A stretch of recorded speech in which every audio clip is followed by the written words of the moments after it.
Hey, Jim Cam here. I run and own a franchise business model with over 100 locations only in the Montreal areas. And today I'm going to start by just telling a little bit of my background stories, how I got it started from nothing to now over 100 locations. So how it actually got started, it was back in 2011 when I had a realization that I needed to do something for myself. And going back to school wasn't the best option because all my friends already started university and I dropped out right after high school. So that means I'm already years behind. And the quickest way for me to actually get back into the game was business. That's what I think at that time. And what kind of business could I open? I was thinking like currently I'm working in a sushi restaurant. So the only skills that I know it's about sushi and it's not something that I'm passionate about. So I was trying to look for something that I actually feel more passionate about. And at the end of the day, if you want to start over to learn something that you don't even have the basic skills, it's going to take you even more time. So I say, hey, the best way for me to do, the best action I have to take is just to do something that I'm already doing. So just getting better at what I'm currently doing as a sushi chef.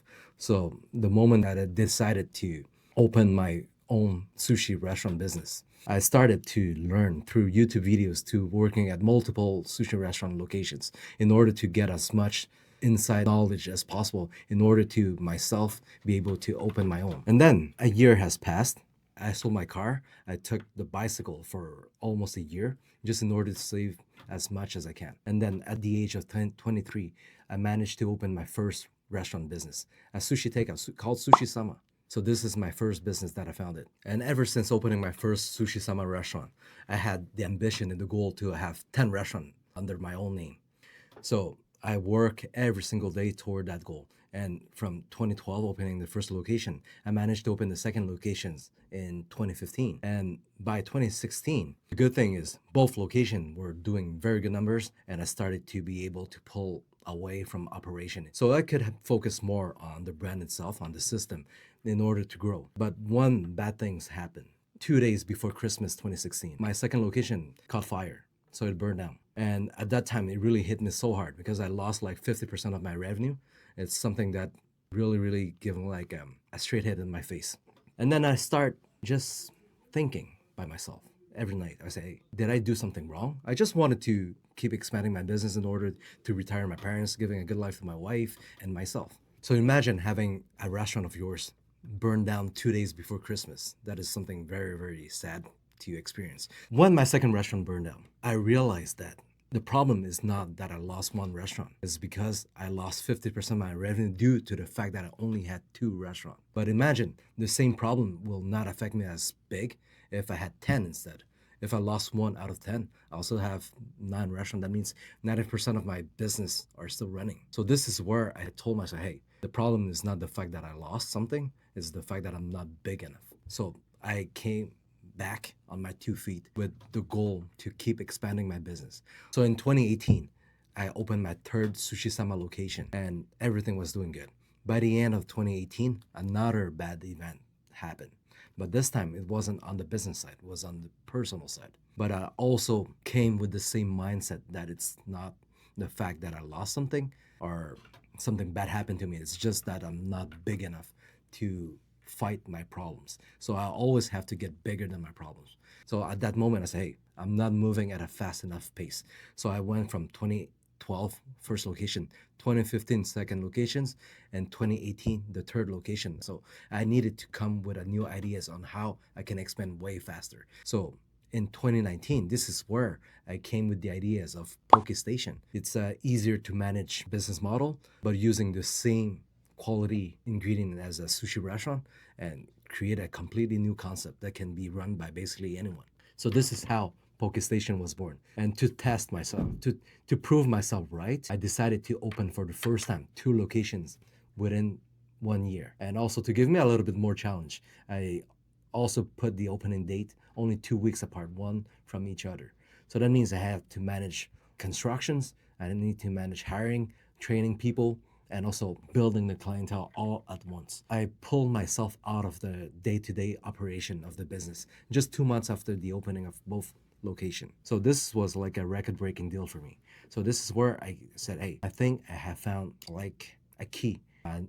build a new system in order for me to expand furthermore. So this is where I decided to go into franchising because I say, hey, if I can do it in that short amount of time, that's basically something that I can teach people to do it too. So this is where I start planning and building the whole franchising structure in 2019, and the goal was to open 5 locations in 2020 by myself. People will not buy from you if they don't know you. So the only way for me to get bigger is to open myself more locations. So in 2020, we had the goal to open 5 locations. But as everybody knows, COVID came. It hit everybody to the ground. And during that time, I was just thinking, should I keep pushing or should I just wait and see how the world is going in order to just make sure that everyone is safe, including myself, my families? Then I just understand one thing is if you wait like everybody else, and the moment that life goes back to normal, you gotta be starting at the same line as everybody. And I didn't want that. So I tried to figure out something by myself. I keep pushing, I keep running the business, even though when COVID came, I lost like 80% to 90% of all the sales from the 6 restaurant that I own. It was a hard hit. Even all my staff, they call me and say, hey, Jim, can you not cut me off because I need my job to keep working? I said, don't worry, I will not cut anyone. I will figure something out by myself. I will just go out there and just try to find a solution, even though I had no ideas on how I can possibly save my ass from this situation, right? So finally, I survived, and the government gave a 2K allowance to everyone. So that saved the business. So everybody's now have free money. They start eating more, and now all the business are still booming. So by the end of 2020, we've ended up by opening 1 location, even though the goal was 5, even though the previous year we only managed to open 2. So that's why I believe that our structure is very, very solid because we develop it under high stress, high pressure during a moment that there's basically no support from government, cities, nothing. And even though after COVID, a lot of businesses start slowing down, even close down, but we keep expanding, opening more than 20 locations every single year until today. So what I believe in business is during high stressful, pressured situation, this is where you can really prove yourself because everybody's got to be feeling the same kind of pressure, but it either breaks you down or create a new version of yourself.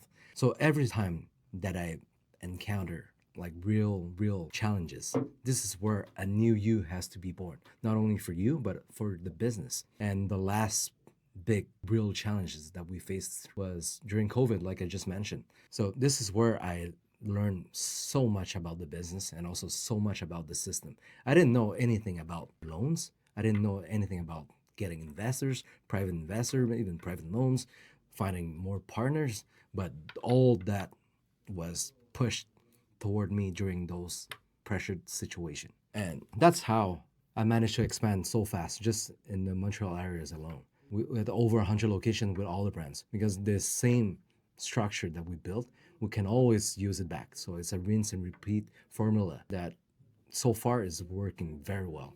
And not only from Sushi Sama, but from Poke Station. And then we applied to a new partnership that we had 2 years back with Ganadara. And our newest brand today was Onigiri. We just launched 6 months ago, and we already opened our 11th location, and we have another 20 on the way. We'll try to hit 20 open locations by the end of this year, but we only have a few months left. But we're still very confident that's gonna match the goal. And not only for restaurant business, we applied this on Claw Me. If you guys are familiar with the claw machine concept. So we have the biggest claw machine concept, not only in Quebec, but in Canada itself. We have 10 locations of claw plushies concept that brings a lot of joy and fun for families, couples, kids. You better try it out for yourself. It's amazing. It's a cool, good, playful, cheerful experience. So long story short, all that I said is just to prove that me and my team are extremely good at franchising and expanding businesses. So this is what we're gonna be focusing on